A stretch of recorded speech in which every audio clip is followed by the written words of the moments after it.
Fala galera, beleza? Estamos começando mais um vídeo aqui do canal Família Leque no Japão. Eu sou o Lohan, temos o Enzo e a Kézia. E o meu coelho, caramelo. E tem o coelho dele também. Então, o vídeo de hoje tá trazendo sobre como minha esposa descobriu sobre endometriose. E ela tá explicando o que acontece, como que funciona. E é o vídeo de hoje. Fica aí, acompanha. Se inscreve no canal, deixa o like se gostar depois. Tamo junto. Olá pessoal, eu tô aqui para contar para vocês um pouco da minha história e da experiência que eu tive com endometriose. Experiência nada boa, para ser bem sincera. Em 2012 eu conheci meu marido, e daí eu engravidei em 2013. E foi tudo normal, eu engravidei, tive meu filho de uma cesariana. E o tempo passou, em 2016 para 2017 eu comecei a sentir muita cólica. Eu já tinha cólica desde da minha primeira menstruação, na verdade não era uma cólica. Era uma cólica, mas eu tinha como que eu posso falar? Uma contração no ânus. Eu sempre tive essa dor. É como se você fosse, o meu parto não foi normal, mas eu tive muita contração durante a gestação e eu posso hoje dizer que aquilo era uma contração. Só que em nenhum momento eu me importei, porque todas as minhas irmãs sentiam essa dor, então eu falei, é normal. E o tempo passou, eu tive meu filho, tudo certo. Quando foi em 2016 para 2017, as minhas cólicas começaram a ser insuportáveis. Eu sentia como... Eu nunca fui esfaqueada, mas eu creio que essa é a sensação. O meu abdômen, a sensação era que alguém estava me esfaqueando. Eu não conseguia evacuar, eu não conseguia agachar quando eu estava menstruada. Fora que antes da menstruação, o meu intestino travava, eu tinha que tomar laxante para conseguir ir ao banheiro. E eu achei isso muito estranho, é tanto que eu passei num proctologista e fiz uma colonoscopia, porque eu achei que eu tinha alguma coisa no intestino que já era uma doença ruim. Porém, não era. Fiz a colonoscopia, não deu nada, graças a Deus. Fiz endoscopia, também não tinha nada. E o tempo foi passando e aquela dor foi aumentando. Começou a sair leite dos meus peitos, creio que era leite mesmo, porque era branco. E eu fui na minha ginecologista e falei para ela, relatei esses sintomas. E ela pediu um exame de sangue, pediu todos os exames de sangue, principalmente um específico, né, que eles pedem para... Eu não sei se eu tô falando certo, se eu não estiver, me corrijam. Mas o CA-125, né, que além de ser um marcador tumoral, quando ele vem muito alterado, pode ser também endometriose, porém o meu exame veio normal, meus hormônios, tudo normal. Não tinha nada errado nos meus exames de sangue. E daí ela ignorou isso e falou, você não tem nada. Porém, eu sentia muita dor na relação, eu sentia muita cólica, já não era mais cólica, já passou a não ser mais cólica. E começou a me dar febre. 38, 38,5. E eu achei aquilo muito estranho. E eu saí de férias. Antes de eu sair de férias, eu passei muito mal. Eu menstruei e passei muito mal. Então, eu fui no pronto-socorro. Chegando lá, foi o médico que me atendeu, foi o médico que fez o parto do meu filho. E daí, eu falei pra ele que eu tava com muita dor mesmo. E poderia ser... Eu tava desconfiada que seria endometriose. Daí, ele me deu um anticoncepcional. Falou, interrompa a menstruação por 6 meses.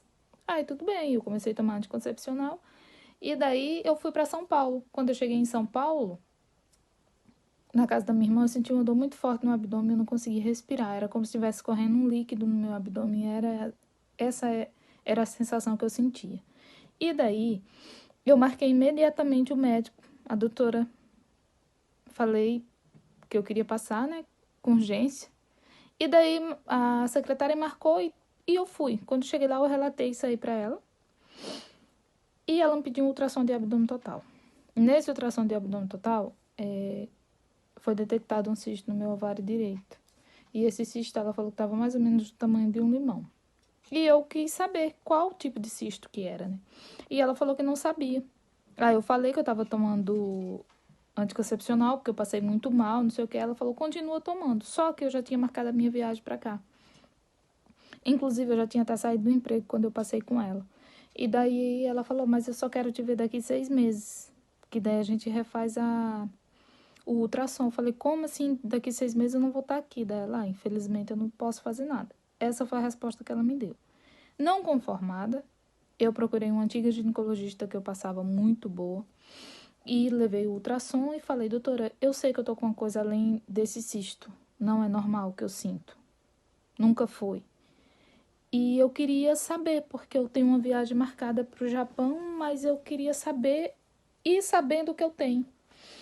Nisso ela falou assim, olha, Kézia, eu preciso te falar que o exame que eu vou te pedir é um exame um pouco caro, convênio nenhum cobre, mas eu não tinha mais convênio. Eu falei para ela que eu ia pagar, de qualquer forma eu ia pagar, porque eu precisava saber o que eu tinha. E daí eu fiz um exame. É um exame, uma transvaginal com preparo para endometriose. Você lava o intestino, né? É como se você fosse fazer uma colonoscopia.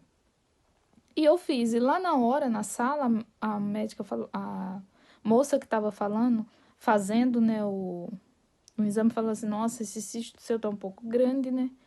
Eu falei, então. Daí ela falou assim, você desconfia do que é? Eu falei, desconfio que seja uma endometriose.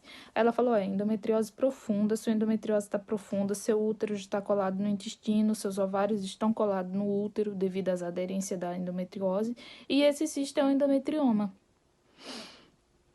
E além disso, você tem 3 miomas no útero.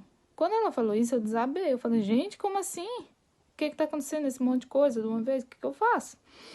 Aí ela começou a procurar mais foco, né, da endometriose. Daí eu falei pra ela, não procure mais não, isso aí já dá, já. É muita coisa. Pra descontrair, porque eu tava muito nervosa. Quando eu cheguei com o resultado, eu comecei a chorar. E a doutora Milena falou assim, vou te passar o endereço do médico, que é especialista em endometriose, e daí você passa com ele. Daí eu falei, doutora, não tem como. Eu vou viajar semana que vem pro Japão. Aí ela falou, então, leva esse exame, quando chega lá você procura ajuda, porque você precisa, eu vou te dar 1 ano para você engravidar. Se você não engravidar em 1 ano, você precisa fazer a cirurgia. E eu fiz tudo correto, né? Eu tentei engravidar, em 1 ano não consegui. Mas eu já queria o tratamento não pela gestação. Eu queria porque eu não conseguia mais viver normal. Quando chegava próximo à minha menstruação, eu já ficava muito mal, porque eram dores surreais. Eu tô num pós-operatório, eu recentemente tem uns 20 dias que eu fiz a cirurgia da endometriose, aqui no Japão mesmo. E quem tiver dúvida, quem quiser sugestões, porque eu cheguei aqui sem expectativa nenhuma, porque todo mundo falou, no Japão ninguém sabe o que é endometriose, eu fiquei louca, né? Além de eu querer engravidar, eu queria me livrar das dores. Eu ainda não menstruei depois da cirurgia, eu vou esperar menstruar esse mês que vem, e daí eu conto pra vocês como que foi, se melhorou, se não melhorou. E além disso, ele colocou uma placa entre o meu intestino e o meu útero. A endometriose não estava dentro do meu intestino, estava fora. Então, ela estava na parte de fora, tanto que estava grudado, meu útero estava grudado no intestino. E daí ele colocou uma placa para ali não acontecer mais. Até porque a gente sabe que a endometriose ela não tem cura, tem tratamento. E lógico que pode voltar tudo de novo. Mas, se vocês tiverem dúvida onde eu fui aqui no Japão, e foi muito rápido. Eu comecei a passar na ginecologista em julho e eu já fiz a cirurgia. Eu fiz a cirurgia em outubro. Então, foi um processo muito rápido. Se vocês quiserem sugestões, se vocês quiserem tirar dúvida, vocês deixam o comentário aí embaixo. Endometriose mata. Eu sei que as pessoas falam, endometriose não tem cura, mas mata. Inclusive, a minha ginecologista falou assim, a grande preocupação é se o seu intestino obstruir e você, se não correr para o hospital, morre de uma septicemia. É uma infecção generalizada. Então, eu fiquei com mais medo ainda, porque eu tenho um filho pequeno, eu preciso cuidar dele. E por isso que eu procurei aqui no Japão. E em outro vídeo eu vou contar para vocês como foi a minha cirurgia, como está sendo pós-operatório, como que eu iniciei o tratamento aqui, o que me levou a fazer a cirurgia, que foi muito rápido, muito, e eu agradeço muito a Deus, porque Deus colocou pessoas maravilhosas em minha vida. Eu não tinha mais expectativa nenhuma de vida. Eu sei que eu falando isso, vocês devem dizer assim, nossa, que mulher exagerada. Não. Quem tem endometriose profunda sabe do que eu tô falando, sabe o que sente, e só Deus sabe o que eu sentia. Tinha dias que eu chegava do serviço e eu me jogava no chão e ficava lá deitada, porque eu não suportava mais as dores. Então, eu não desejo isso para ninguém. Toda mulher, principalmente quem ainda não teve filho, que sente cólica normal é cólica. Se você, o seu corpo sabe, você sabe o que não é normal no seu corpo. Eu sabia o tempo inteiro que tinha algo errado. E eu não sosseguei enquanto eu não descobri. Principalmente vocês que ainda querem ter filho, a endometriose, ela causa infertilidade se você não cuidar. E a minha já estava nesse processo se eu tivesse demorado mais, porque os meus ovários eles já estavam grudados no útero, então não tinha como eu engravidar mesmo. E são dores insuportáveis. Eu não falo só fazer o tratamento para engravidar, eu falo para a sua vida, porque uma pessoa com endometriose não tem uma vida saudável, não tem como ter uma vida saudável. Pelas dores que eu sentia, não tem. Então, se tratem. Eu aconselho toda mulher a se tratar e procurar um médico e não aceitar uma opinião só, porque eu não aceitei. A médica que cuidava de mim há 3 anos, ela não averigou, então eu acho que prolongou isso aí. A minha outra ginecologista falou, se tivesse tratado há mais tempo, não teria acontecido de ficar profunda, de ir para o intestino e não ter colado o seu intestino no útero, nem ter colado os seus ovários no útero. Então, tipo assim, o meu sistema reprodutor já estava tudo colando nos outros. Então, o meu processo foi cirúrgico mesmo. E em um próximo vídeo eu vou contar como foi a cirurgia, por onde foi, para vocês terem uma ideia de quando prolonga uma doença, o que acontece. O que eu passei, eu não desejo para ninguém. E é isso. Vocês comentem aí, perguntem o que vocês quiserem perguntar e eu vou responder. Muito obrigada. Valeu.